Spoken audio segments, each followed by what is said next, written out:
அபு மூசா ரலியல்லாஹு அன்ஹு அவர்கள் அறிவிக்கின்றார்கள், நான் ஒரு முறை நபி ஸல்லல்லாஹு அலைஹி வஸல்லம் அவர்களை நோக்கி சென்றேன்.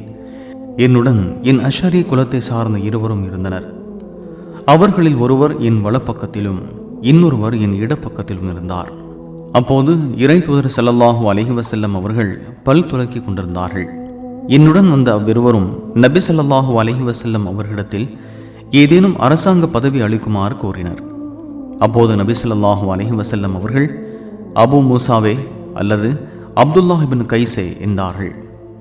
நான், சத்திய மார்க்கத்துடன் தங்களை அனுப்பியவன் மீதானையாக, இவர்கள் இருவரும் தம் மனதில் இருந்ததை என்னிடம் தெரிவிக்கவும் இல்லை, இவர்கள் பதவி கேட்பார்கள் என்று எனக்கு தெரியவும் செய்யாது என்று சொன்னேன். அப்போது நபி ஸல்லல்லாஹு அலைஹி வஸல்லம் அவர்களின் இதழுக்கு கீழ் துருத்தி கொண்டிருந்த பல் துலக்கும் குச்சியினை இப்போதும் கூட நான் பார்ப்பதை போன்றுள்ளது. நபி ஸல்லல்லாஹு அலைஹி வஸல்லம் அவர்கள், பதவியை விரும்புபவருக்கு நாம் பதவி கொடுப்பதில்லை அல்லது ஒருபோதும் கொடுக்க மாட்டோம். எனவே அபு மூசாவே அல்லது அப்துல்லாஹ் இப்னு கைஸே, நீங்கள் யமன் நாட்டிற்கு ஆளுநராக செல்லுங்கள் என்றார்கள். அவ்வாறே அபு மூசா ரலியல்லாஹு அன்ஹு அவர்கள் யமன் நாட்டிற்கு சென்றார்கள்.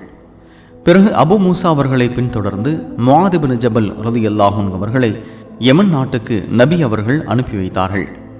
முஆத் இப்னு ஜபல் ரலியல்லாஹு அன்ஹு அவர்கள் அபு மூசா ரலியல்லாஹு அன்ஹு அவர்களிடத்தில் சென்றபோது அவர்களை கண்ணியப்படுத்தும் விதமாக அவர்களுக்கு தலையணை ஒன்றை அபு மூசா ரலியல்லாஹு அன்ஹு அவர்கள் எடுத்து வைத்து, வாகனத்திலிருந்து இறங்குங்கள், இதில் அமருங்கள் என்றார்கள்.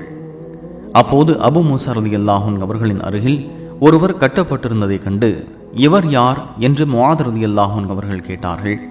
அபு மூசா ரலியல்லாஹு அன்ஹு அவர்கள், இவர் யூதராயிருந்து இஸ்லாத்தை தழுவினார், அதற்கு பிறகு இஸ்லாத்திலிருந்து வெளியேறி யூதராகிவிட்டார் என்றார்கள்.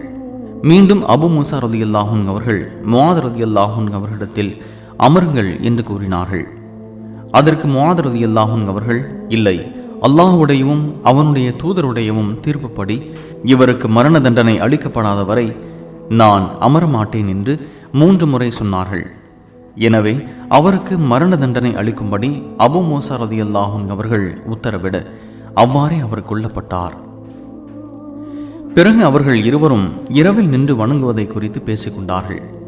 அப்போது அவர்களில் ஒருவர், முஆத் ரலியல்லாஹு அன்ஹு அவர்கள், நான் இரவில் சிறிது நேரம் நின்று வணங்குகிறேன், சிறிது நேரம் உறங்குகிறேன்.